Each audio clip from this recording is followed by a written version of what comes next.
Dzień dobry, nazywam się Błażej Hrabkowicz i chociaż nie mam na to żadnych dowodów, to muszą mi Państwo uwierzyć na słowo, że jako jedna z niewielu osób jestem rzeczywiście w Gdyni na Festiwalu Polskich Filmów Fabularnych. Za nami pierwszy pokaz z konkursu filmów mikrobudżetowych, pewnego razu w ogródkach działkowych. Jest mi niezmiernie miło przywitać naszych gości, twórców. Jest z nami reżyser Rafał Bryl. Dzień dobry.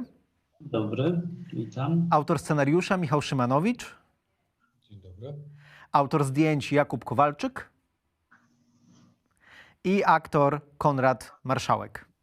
Dzień dobry. Witam panów bardzo serdecznie. Oczywiście żałujemy, że nie możemy się spotkać osobiście, ale wciąż możemy o filmie porozmawiać. Zacząłbym od pana Rafała, od reżysera. Poczynając od samego tytułu pewnego razu w ogródkach działkowych, przez inne elementy filmu, o których pewnie jeszcze powiemy, od razu nasuwa to przynajmniej mi skojarzenie z taką baśniową aurą. I czy rzeczywiście pana myślenie o tym filmie, o tym tekście też w tę stronę od samego początku nadążało, czy też może zupełnie gdzieś jakoś inaczej pan o tym myślał? Myśmy tak myśleli o tym od samego początku. To przede wszystkim autor scenariusza rozpoczął jakby ten cały nasz proces myślowy. Zarówno scenariusz, jak i później jakby jego przeniesienie na ekran. Nam przyświecało taki cel, żeby zrobić takie kino lekkie i żeby ono we wszystkich aspektach gdzieś tam tą lekkość starało się przynajmniej przekazać widzowi. Żeby to było takie kino obyczajowe, trochę śmieszne, trochę poruszające, przede wszystkim takie budujące atmosferę, taką lekką, takiego trochę leniwego lata. No i też stąd ten tytuł, który tak nam się jakoś skojarzył, że to pewnego razu to jest też takie właśnie trochę bajkowe, trochę mało poważne, gdzieś tam z takim uśmiechem do widza, że to nie jest taki tytuł krótki, mocny, zwalisty, żeby ładnie wyglądał na plakacie, tylko po prostu chcieliśmy też tym tytułem coś, że tak powiem, jakiś dać drogowskaz widzowi. Mhm. Wspomniał pan już o scenarzyście. Pan Michał Szymanowicz jest z nami. Do pana teraz się zwrócę, bo rzeczywiście te ogródki działkowe, ja sam mam doświadczenie z nimi, moi rodzice mieli działkę na takich ogródkach i wiem bardzo dobrze, że to jest taki bardzo szczególny mikroświat też. I myślę, że to jest bardzo atrakcyjne też z punktu widzenia filmowców, żeby właśnie tego rodzaju mikroświat spróbować zbudować i pokazać. Więc gdzie to się wszystko narodziło? W jaki sposób pan myślał o tym świecie ogródków działkowych, który chciał pan oczywiście pokazać w swoim scenariuszu? Nie wiem, jak odpowiedzieć na to pytanie. No to jest tak, że gdzieś mijamy te ogródki cały czas w centrum naszych miast. A w sumie myślę, że wiele osób gdzieś żyje obok, w ogóle nie zaglądając za ten płot, gdzieś przy tym wszystkim, gdzie się to zaczynało, no to tak sobie pomyślałem, że można by zajrzeć po prostu i zobaczyć, co tam się dzieje, że to jest właśnie ta atrakcyjna przestrzeń. Dwa, że tak naprawdę te ogródki no naprawdę są wszędzie, tak? Ja po prostu robiąc research do tego scenariusza dokładnie policzyłem, że ich jest tam, znalazłem dane, że jest ich dokładnie 1 000 000 w Polsce, tam z 20 000, więc to jest nieprawdopodobna ilość tych ogródków no i po prostu chcieliśmy gdzieś zajrzeć za ten płot, zobaczyć, co tam się dzieje. Dwa, też myślę, że właśnie ta przestrzeń i jej atrakcyjność poprzez no, taką niezaprzeczalną urodę tego miejsca była pociągająca. No i gdzieś stąd, że tak powiem, skierowałem swoje oczy modre na ogródki działkowe. Ale pan jakoś, bo ten film oczywiście on nie jest filmem, mam wrażenie, do końca realistycznym. On rzeczywiście ma tę swoją baśniową aurę, o czym pan Rafał też mówił. Czy pan rzeczywiście pracował nad tym scenariuszem w taki sposób, że pomyślał pan sobie, ogródki działkowe, nie zaglądamy tam, Ciekawe, co tam może się dziać. I potem już polegał tylko na swojej wyobraźni, czy też to było też oparte jakoś na, nie wiem, jakichś rzeczywistych doświadczeniach?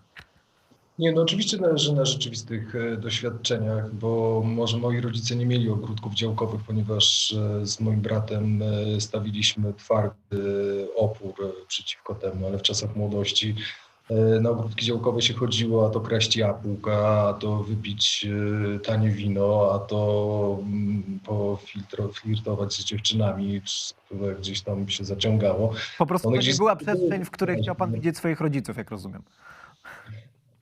Natomiast wracając, znaczy, to jest tak, że ta przestrzeń jest po prostu urocza, tak? To znaczy, to jest tak, że w momencie, kiedy już ten scenariusz zaczął być tworzony i gdzieś tam zacząłem zaglądać na te ogródki, no to okazało się, że po prostu nawet rzeczy, które się wymyśla, one po prostu tam są naprawdę, tak? No wystarczy je po prostu tknąć w odrobinę tej magiczności, które rzeczywiście celnie pan tu odczytał, że gdzieś szukaliśmy takiego świata trochę z pogranicza jawy, tak, że tutaj po prostu mogą się wydarzyć różne rzeczy, tak, no ci bohaterowie nasi po prostu żyją trochę w świecie wyobraźni, tak, i w momencie, kiedy ta wyobraźnia staje się rzeczywistością, no to jest ten moment taki magiczny, tak, to jest gdzieś ten kluczowy moment, w którym nasi bohaterowie wsiadają na jacht, który po prostu no, przecież stoi ciągle na tej działce, a tak naprawdę, jeżeli użyjemy siły wyobraźni, no to płynie, tak? I wydaje mi się, że te działki stwarzały taką możliwość. Mhm. Powiedział pan o tym świecie gdzieś na granicy jawy i snu, tej wyobraźni i rzeczywistości.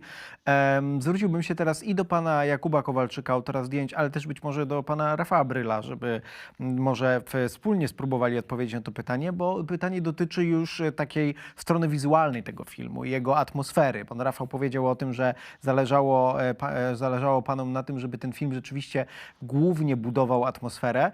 I jak wyglądała praca nad tą stroną wizualną właśnie w kontekście tego świata, który jest gdzieś na granicy rzeczywistości i wyobraźni, który ma w sobie coś magicznego. Mnie się to bardzo w ogóle też skojarzyło z takim terminem jak realizm magiczny, że niby to jest świat, który znamy, ale jednak on ma w sobie coś takiego nadnaturalnego. Jak tutaj, na czym panom głównie zależało tutaj?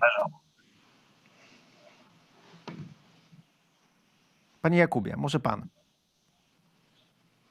Znaczy, szczerze mówiąc, to tak, no, to doświadczenie podczas dokumentacji przede wszystkim, które się okazywało, jak te działki tak naprawdę wyglądają, w zestawieniu ze scenariuszem, który już był gotowy, często jakby no, to nie było tak, jak wyobrażaliśmy sobie, czytając scenariusz, że to będzie wyglądać. Więc w związku z tym no naprawdę dosyć poważna praca została wykonana, ażeby odnaleźć takie miejsca, które będą ten nasz pomysł, to podejście do tej rzeczywistości, którą chcemy stworzyć, po prostu spełniać.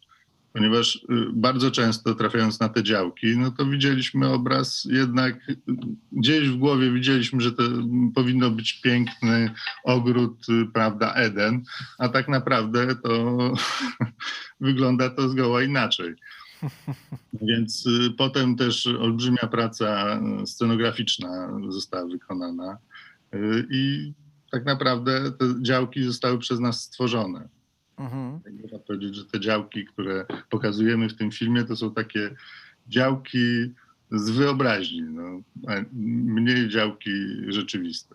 Rzeczywiście nie przypominam sobie takich działek z mojego dzieciństwa, ale tutaj też ogromną rolę, mam wrażenie, odgrywa światło i oczywiście to światło jest w dużej mierze, a być może w większości, a w ogóle może naturalne i bardzo też, zwłaszcza to światło, sposób, w jaki wykorzystują panowie światło słoneczne tutaj kreuje pewną atmosferę, więc może parę słów też o tym, na czym tutaj panom zależało. No, tak naprawdę, tak jak już wiemy, spotykamy się w panelu tam kina mikrobudżetowego, więc tak naprawdę budżet był naprawdę mikro. Największe jednostki, które postawiliśmy w trakcie tych zdjęć, to było chyba 2,5 kW podczas jakichś nocnych scen. Więc tak naprawdę wróciliśmy do źródeł i używaliśmy głównie kompasu, żeby określić, w którym momencie, gdzie słońce będzie w ciągu dnia, blend, luster i tak naprawdę do tego się stosowaliśmy. Także wróciliśmy do, można powiedzieć, początków kinematografii i jakoś tak naprawdę w ten sposób próbowaliśmy działać. Do tej wymiany zdań między nami nie sądziłem, że kompas może się przydać w robieniu filmu, ale jak widać może być absolutnie kluczowy. Panie Rafale, czy pan chciałby może coś dorzucić do tego, w sensie takim, na czym, bo pan powiedział o tym budowaniu atmosfery, na jakiej atmosferze takiej wizualnej już panu najbardziej zależało i co tutaj było dla pana najistotniejsze i w kontekście tego operowania światłem i w kontekście też właśnie tworzenia od podstaw tego świata działek, ogródków działkowych właśnie w sensie obrazu.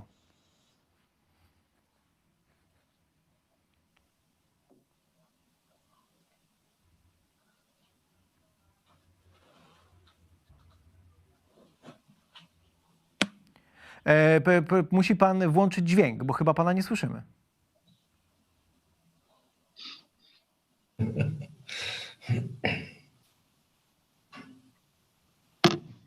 Już jestem? Tak, dobrze, to proszę zacząć od początku. Myśmy próbowali gdzieś tam sięgnąć do takich filmów, które były też naszą referencją, na przykład jak Bagdad Cafe, Prosta historia, Dym, czy nawet nasz rodzimy Zmruż oczy. Gdzieś tam szukaliśmy takich właśnie jasnych barw, ciepłych, dużo słońca. I chcieliśmy, żeby przez cały film właśnie taki klimat był. No, mieliśmy to szczęście, że podczas filmowania właściwie wszystkie dni zdjęciowe to było pełne słońce i niewiele chmur. Jedyny raz spadł nam deszcz wtedy akurat, kiedy kręciliśmy scenę sztormu na działkach. Natomiast jeszcze wrócę do już takiej techniki zdjęciowej. No mnie to bardzo zafascynowało, że właściwie używaliśmy światła słonecznego w 99%. I właśnie to, co Kuba mówił, wróciliśmy do takich jakby klasycznych, technicznych rozwiązań na planach filmowych, czyli właśnie używaliśmy luster po to, żeby to słońce kierować na przykład z drugiej strony niż ono faktycznie świeciło. Więc to trochę taka magia jeszcze z okresu przedcyfrowego. I to no, mam nadzieję, że to widać, że gdzieś to słońce tam jest cały czas w tym naszym filmie. No tak właśnie to staraliśmy się tą taką lekkość i bajkowość oddać. Mhm. Skoro mówimy o filmie pomiędzy wyobraźnią a rzeczywistością, i tutaj zwracam się teraz do pana Konrada Marszałka, to pana bohater, przynajmniej na początku, reprezentuje raczej tę twardą rzeczywistość i jest jakby trochę obcy w tym świecie. On się trochę w tym świecie ogródków działkowych nie do końca odnajduje. Proszę powiedzieć, czy to było głównym pana punktem zaczepienia w tworzeniu tej postaci, a jeśli nie, to może coś innego, coś jeszcze? Jak pan myślał o tym bohaterze? To była jedna z głównych osi mojego myślenia o tej postaci. To właśnie, że jest troszeczkę jak słoń w składzie porcelany na tych działkach. Ale oprócz tego też, to pewnie będziemy o tym za chwilę mówić, najważniejsza była relacja międzypokoleniowa pomiędzy ojcem, synem i moim synem, a także dziadkiem, jakby nie patrzeć, i ta niezdolność porozumienia się. To takie dwie główne osi. Natomiast do słów jeszcze chłopaków, którzy mówili wcześniej a propos atmosfery tego filmu i tak dalej, ja chciałem tylko przypomnieć, że myśmy się śmiali, że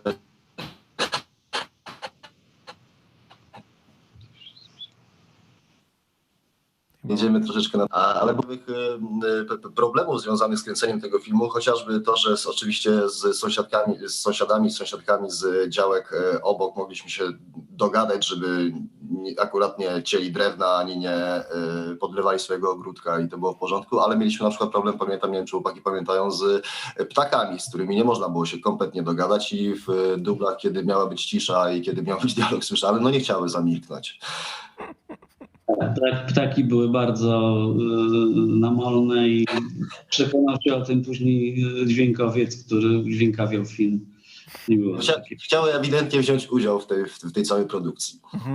O tej relacji międzypokoleniowej pewnie jeszcze za chwilę porozmawiamy, ale skoro taką jakby pierwszą część naszej rozmowy, myślę, możemy sobie tak to podzielić, że taką pierwszą część rozmowy mamy za nami, więc zobaczmy jeszcze fragment filmu, żebyśmy tę atmosferę jeszcze bardziej poczuli.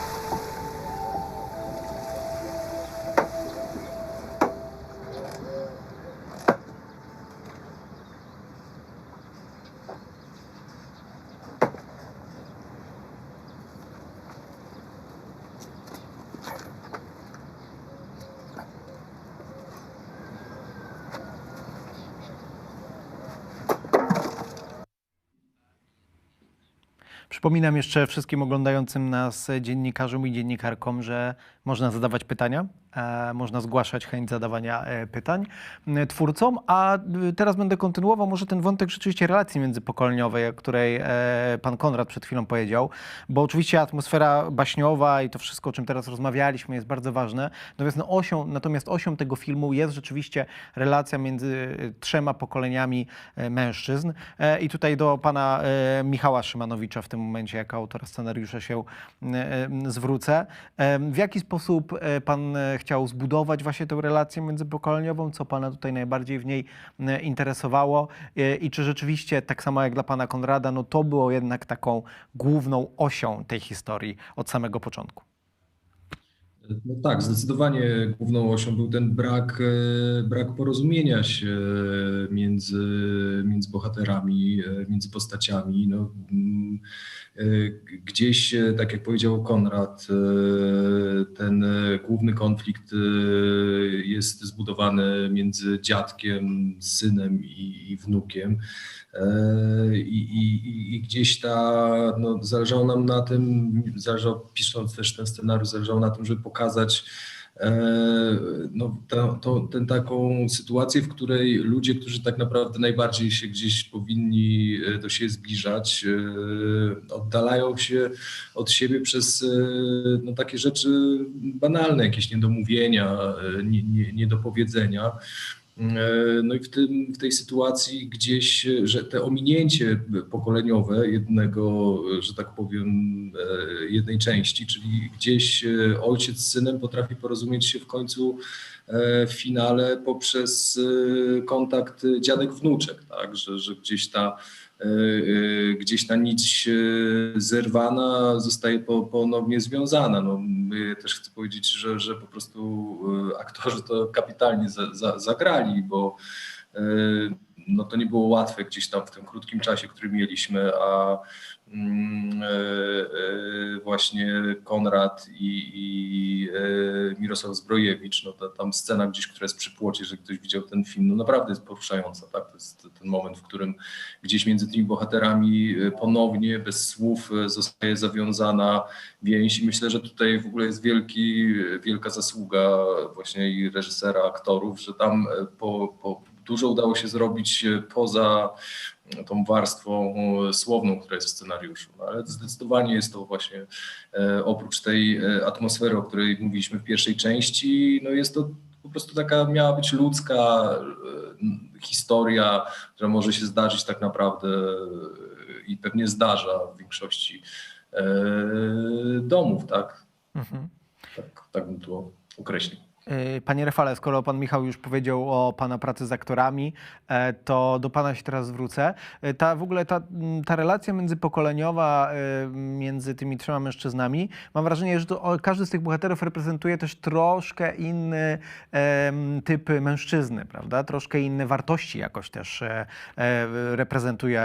reprezentują, trochę inne systemy wartości, każdy z tych trzech bohaterów.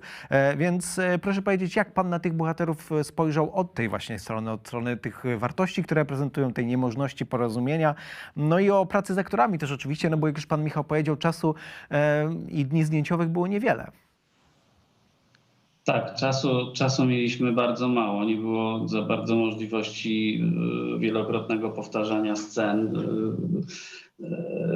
Kierownik produkcji po 2-3 dublach podchodził i już mówił, że powinniśmy właśnie już robić następną scenę, bo nie ma więcej czasu, a nie mieliśmy za bardzo też żadnych właściwie dni zdjęciowych w rezerwie. Natomiast jeśli chodzi o rodzinę talarów, no to jakby po przeczytaniu scenariusza to właściwie takie zdanie, które charakteryzuje tę całą sytuację, to że w rodzinie talarów faceci się kompletnie nie dogadują.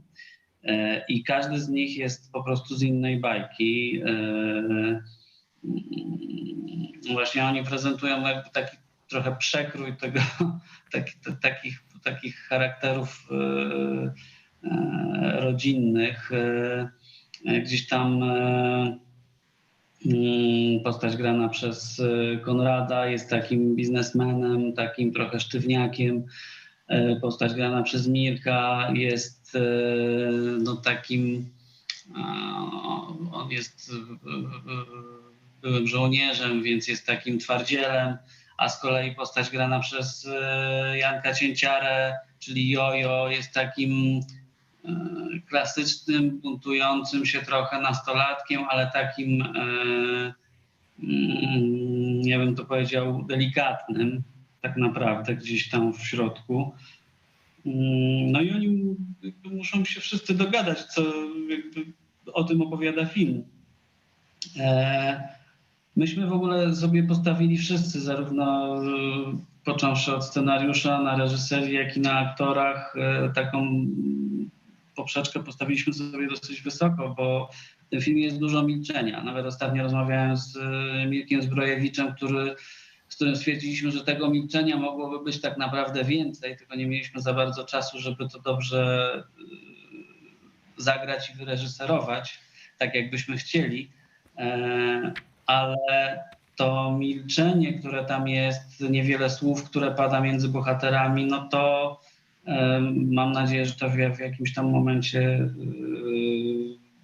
jest dla widza bardziej atrakcyjne niż jakby takie wypowiadanie wszystkiego, bo to zawsze prościej jest pokazać konflikt w rodzinie, tworząc sceny dramatyczne, gwałtowne, gdzieś tam ocierające się o patologię, o agresję. No myśmy właśnie chcieli to zrobić, opowiedzieć o tym samym, o problemach w rodzinie, ale w sposób taki delikatny i mam nadzieję, że gdzieś tam chociaż części nam się to udało. Mhm.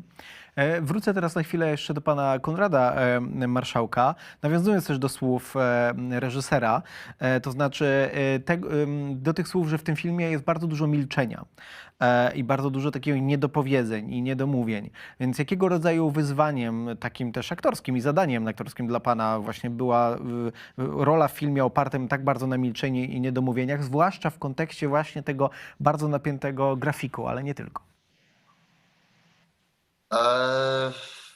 Wiesz co, chyba nie było to dla mnie akurat problemem, że nie było dużo słów w tym filmie, bo wydaje mi się, że w życiu też bardzo często ten brak porozumienia właśnie wynika z pewnego rodzaju ciszy pomiędzy ludźmi. Jakby to staraliśmy się uzyskać i wydaje mi się, że w pewnych momentach to się udało zrobić. Natomiast to, o czym mówił Rafał a propos naszego najmłodszego pokolenia z tej rodziny, mówił o wrażliwości. Wydaje mi się, że cała ta rodzina gdzieś tam w podkładzie to jest bardzo ważne słowo. I wszyscy ci faceci są wrażliwi, ale nałożyli na siebie po prostu mnóstwo masek. Mhm. I warstw takich, przez które ciężko się przebić, więc wydaje mi się, że ta cisza tutaj akurat mogła wybrzmieć dzięki temu. Mhm. Tę ciszę jeszcze trzeba sfilmować oczywiście i tutaj do pana Jakuba Kowalczyka też się zwrócę, bo dużo pan mówił o tym świetle i o właśnie tworzeniu tej atmosfery wizualnej, ale w kontekście już samych relacji między bohaterami, filmowania aktorów, jakie pan tutaj zazwyczaj ma podejście i jakie tutaj miał podejście, żeby rzeczywiście ta cisza między tymi postaciami jak najbardziej wybrzmiała? Już mówiąc w takim czysto operatorskim sensie, prawda? Pracy kamery i tak dalej. No, tak naprawdę naszym założeniem było stosowanie tak naprawdę długich ujęć. Mhm. Długich ujęć, w których dwójka aktorów jest jakby w planach dwójkowych. Że dwójka aktorów tak naprawdę widać ich relacje w trakcie. I tak naprawdę to był nasz punkt wyjścia. Potem wiadomo, już tak technicznie często dokręcaliśmy jeszcze ujęcia, które mogłyby w razie czego nam umożliwić przyspieszenie montażu albo zmianę rytmu sceny, ale tak naprawdę bazą były te ujęcia dwójkowe, w których chcieliśmy tak naprawdę pokazać jakby całą tą dynamikę tej relacji. Mhm. Na pierwszym planie tego filmu, i o tym właśnie rozmawiamy, są mężczyźni, ale kobiety i bohaterki, mimo że są drugoplanowe, to jak najbardziej odgrywają istotną rolę. Są takim, mam wrażenie, katalizatorem tych przemian, które się w mężczyznach rozgrywają. Więc o te bohaterki, o te postacie kobiece też chciałbym zapytać na początek może pana Michała. W jaki sposób gdzieś te role kobiet w tym świecie pan wymyślił? W jaki sposób pan o nich myślał i w pana wizji, jaką rolę te kobiety w tej historii właśnie miały odegrać? No, kobiety są najważniejsze, to wiemy. Znaczy, ja bym się nie zgodził z tym, że tutaj sami mężczyźni są na głównym planie, bo wydaje mi się, że tak naprawdę jednak gdzieś tam taką może cichą, ale też i główną bohaterką jest jednak postać dziennikarki Heleny naszej, bo ona po prostu tak naprawdę napędza motorykę tych zdarzeń. Więc to nie jest tak, że główny konflikt, jak gdyby nieporozumienia, on się gdzieś rozgrywa pomiędzy trójką bohaterów rodziny Talarów. Natomiast tak naprawdę Tak, to miałem na myśli właśnie. Motorem zmian są kobiety. No, to jest zawsze tak jest i tutaj, zawsze, może nie zawsze, ale gdzieś tam od Heleny Trojańskiej nasza Helena też powoduje, że tu się wszystko zmienia, tak, między tymi bohaterami. To ona jest tą osobą, która po prostu niesie ze sobą zmianę. Kobiety, myślę, są bardzo ważne i tak naprawdę też i postać rzeźbiarki, która tak naprawdę gdzieś jest przyczyną też przemian samego Talara, który gdzieś po prostu dzięki niej może w końcu odejść od tej swojej miłości, która spowodowała to jego zamknięcie się na tych działkach. Tak? Ten moment ostatni w filmie, kiedy on po prostu idzie ku nowemu życiu, też zawdzięcza kobiecie. Także nie zgodziłbym się, że kobiety są tutaj na drugim planie. Myślę, że one są równie pierwszoplanowe jak role męskie. Myślę, że te akcenty rozłożone są równo.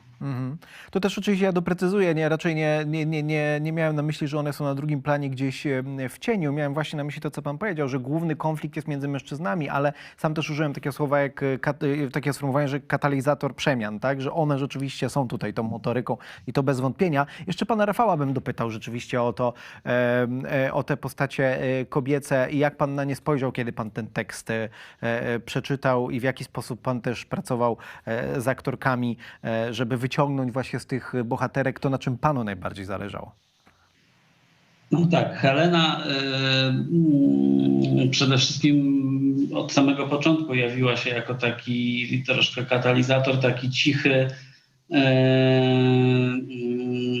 ktoś, kto gdzieś tam bardzo delikatnie, ale próbuje cały czas tego Macieja zmienić, czyli Macieja, czyli postać graną przez Konrada Marszałka. I ona gdzieś tam dąży do tego, a z kolei no, sąsiadka, no, Talar po prostu jest jej cichym wielbicielem od samego początku i tak naprawdę, no, zresztą czytając scenariusz, no to czekamy tylko na moment, kiedy rzeczywiście Talar się otworzy i gdzieś tam wreszcie uda mu się przydreptać do tej sąsiadki. Chcieliśmy też, żeby te nasze panie były takimi osobami w jakiś tam sposób fascynującymi. No, postać grana przez Ewę Tucholską, czyli sąsiadka, no, jest rzeźbiarką, jest artystką, gdzieś tam na tej jej działce rozchodzi się taka aura tajemniczości. To chcieliśmy pokazać. Natomiast Helena jest taką silną kobietą, ale nie widać tego od razu. Gdzieś tam jest delikatna, ale tak naprawdę w środku jest taką bardzo silną kobietą. No zresztą tak jak aktorka, która grała Helenę, czyli Kamila Boruta, no ona po prostu taka jest. Mhm. To może jeszcze pana Konrada dopytam właśnie o tę relację pana bohatera z żoną, z partnerką i o w ogóle pracę z Kamilą Borutą właśnie na planie. Gdzie, jak pan czytał ten scenariusz, jak już pan pracował na planie, to czym ta relacja głównie dla pana była? Tam są takie słowa, które wypowiada bohaterka grana przez Kamilę o Macieju. Siedząc przy ognisku, mówi, że niby taki buc, a jednak wrażliwy. I coś w tym jest chyba. I tak jest ta relacja zbudowana pomiędzy tą parą, że postać Heleny trochę te warstwy cebuli ściąga, na pewno z Macieja, ale też z innych bohaterów tej historii. Natomiast pytanie, jak mi się grało z Kamilą, świetnie mi się grało, ponieważ w życiu prywatnym jesteśmy też parą, więc dosyć łatwo nam było przenieść pewnego rodzaju relacje te pod spodem na ekran. Mam nadzieję, że jest to widoczne. Jest widoczne, natomiast wie pan, że to nie zawsze tak działa. Niektórzy czasami mówią, że właśnie praca na planie z partnerem czy partnerką może się czasami nie udać, ale mam nadzieję, cieszę się, że tutaj nie było żadnych kryzysów, udało się i jak rozumiem, wszystko jest w porządku. Tak, wszystko jest w porządku, nadal jesteśmy razem, aczkolwiek mamy dosyć dużą praktykę wcześniejszych jakby lat, ponieważ razem pracujemy też w teatrze, więc tutaj mieliśmy pewnego rodzaju trening przed tymi zdjęciami, ale nie, wszystko jest w porządku. Bardzo się cieszę i ten trening pewnie pomógł. Jest jeszcze jeden taki temat, który przynajmniej mi się bardzo narzucił, oglądając ten film, taki motyw, który tam widzę. To jest oczywiście motyw straty, motyw pewnej melancholii i motyw też pewnego żalu. Żalu za niezrealizowanymi marzeniami. I o te motywy też chciałem panów zapytać, i pana Michała, i pana Rafała, ale nie tylko. Może panie Michale, od pana bym zaczął. Czy to rzeczywiście te tematy gdzieś u pana były istotne w tak, no doskonale pan to czytał. No to jest tak, że rzeczywiście tam jest tak, że wszyscy właściwie o czymś marzyli ci bohaterowie i czegoś tak naprawdę nie zrealizowali, tak? No i gdzieś tam po prostu w tej przestrzeni starają się wypełnić te swoje marzenia, ale myślę, że też jest tak, że ten film opowiada o tym, jak na przykład czasem próbujemy zaprogramować, czy też wymyślić przyszłość swoich dzieci, tak? Dlatego, że Jojo, jego marzenia nie pokrywają się z marzeniami jego ojca na przykład, tak? To jest taka rzecz, która tam jest i właśnie ona jest przyczyną jednego z konfliktów. że nie zawsze trzeba programować swoje marzenia na kogoś innego, tak. Natomiast dla mnie jako scenarzysty też tak naprawdę gdzieś tam i to ekipa fajnie oddała i twórcy, to wydaje mi się, że należą to zwrócić postać Jezus Marii, która jest, wydaje mi się, też takim cichym bohaterem tego filmu, zresztą przepięknie przez Michała zagrana. To jest też taka rzecz, na którą chciałbym zwrócić uwagę w tym filmie, bo to jest właśnie coś, co ona jest gdzieś takim klucznikiem do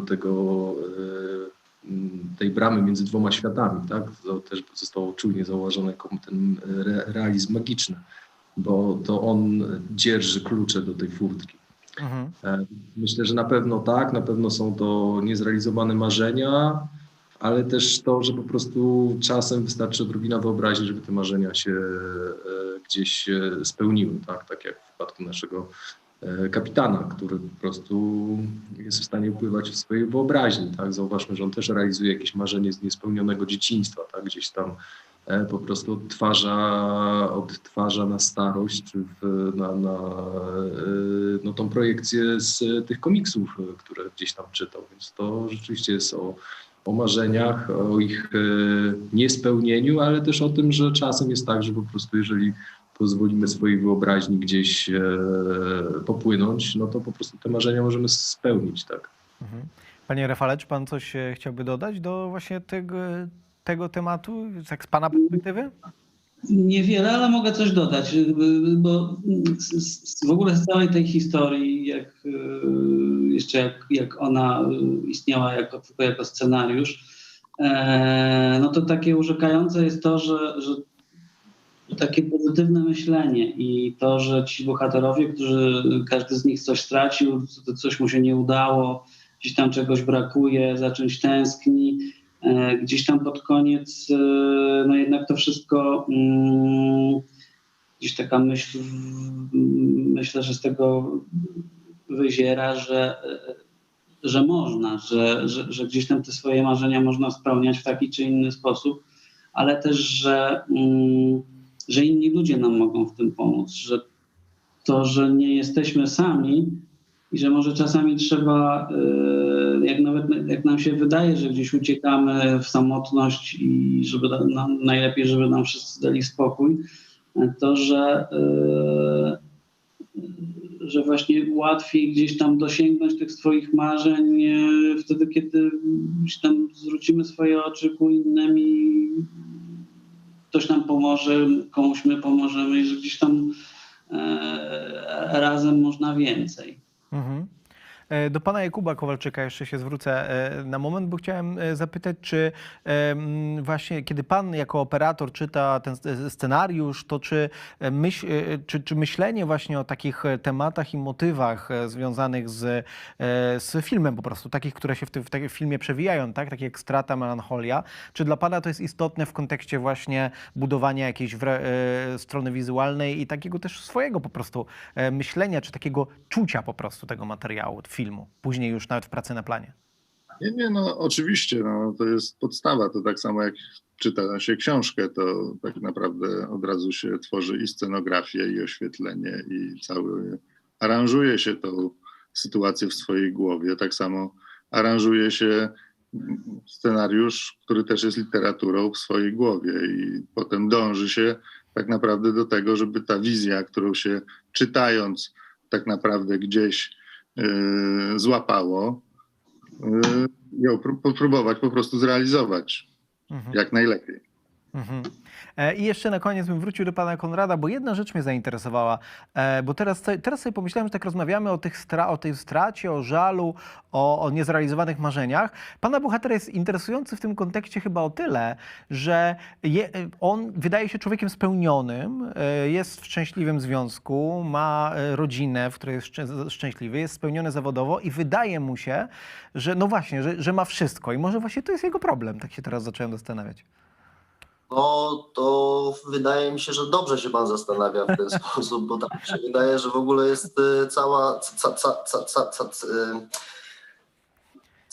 Cały ciężar tej postaci też chyba na tym polega i chyba to jest troszeczkę, można by powiedzieć, górnolotnie filozoficzny aspekt, że faktycznie akurat ta postać dąży do, no powiedzmy tak najbardziej spłycając tą całą sytuację, do dobrego statusu jakby społecznego, do tego, żeby mieć dużo pieniędzy i zrobić karierę, prawda? To jest dla niego najważniejsze, ale okazuje się, że czasami gonienie za tym ciastkiem i za tym króliczkiem nie do końca przynosi szczęście i że czasami warto wrócić, a nawet nie czasami, tylko moim zdaniem zawsze do tych podstawowych wartości, czyli do tego, żeby po prostu się kochać i mieć normalną relację ze swoimi najbliższymi i wszystkimi innymi dookoła. Mhm. Pewnego razu w ogródkach działkowych. To jest film, o którym rozmawialiśmy, a rozmawialiśmy z jego twórcami. Byli z nami reżyser Rafał Bryl, scenarzysta Michał Szymanowicz, autor zdjęć Jakub Kowalczyk i aktor Konrad Marszałek. Dziękuję panom bardzo za rozmowę. Mogę jeszcze coś powiedzieć? A, oczywiście. Jeżeli pan chce coś dodać, to proszę bardzo. Tak, bo to jest rzadka okazja, a ponieważ zanim przystąpiliśmy gdzieś do pracy nad tym filmem, to graliśmy wszyscy w butelkę i wypadło też, że zostałem producentem tego filmu, więc jako producent to chciałbym, że tak powiem, powiedzieć to, co uważam, że powinno tu paść, czyli że ten film w tym mikrobudżecie nie powstałby, gdyby nie zaangażowanie naprawdę wszystkich, to znaczy aktorzy, ale to chyba jest akurat specyfika polskich aktorów, zawsze dają z siebie 300%, więc kochani, daliście z siebie oczywiście 300%, ale zazwyczaj nie mówimy tu o ludziach, bez których ten film by nie powstał, czyli wszystkie piony, które pracowały, a naprawdę były ciężkie warunki i potworny upał. A gdzieś wszyscy dali radę od nie wiem, ludzi, którzy właśnie oświetlali, tak, tam Kuba, kto tam był oświetleniowcem? Gburek, przypomnij mi imię? Bartek Gburek, który robił oświetlenie, Sławek Pietrzy, który zrealizował dźwięk na planie, także naprawdę nie było zbyt wiele poprawek i potem z kolei Marcin Sady, który to zgrał i skomponował muzykę, nie narzekał i wszystko się udało. Rafał Szymański, który był naszym kierownikiem produkcji, który przychodził pierwszy na plan i schodził ostatni z planu. Także kochani, wszystkim wam dziękuję, bo ten film na pewno by się nie udał, gdyby nie wasza praca. Tyle. Mhm. Pewnego razu w ogródkach działkowych reżyser Rafał Bryl, scenarzysta i producent, bo tak los zdecydował, Michał Szymanowicz, autor zdjęć Jakub Kowalczyk i aktor Konrad Marszałek. Dziękuję panom bardzo za rozmowę. Dziękuję bardzo. I dziękuję oczywiście państwu za to, że państwo oglądali i byli z nami, że są z nami podczas tej wyjątkowej edycji Festiwalu Polskich Filmów Fabularnych w Gdyni. Zapraszam na kolejne spotkania z twórcami filmów, które biorą udział w konkursie filmów mikrobudżetowych. Do zobaczenia.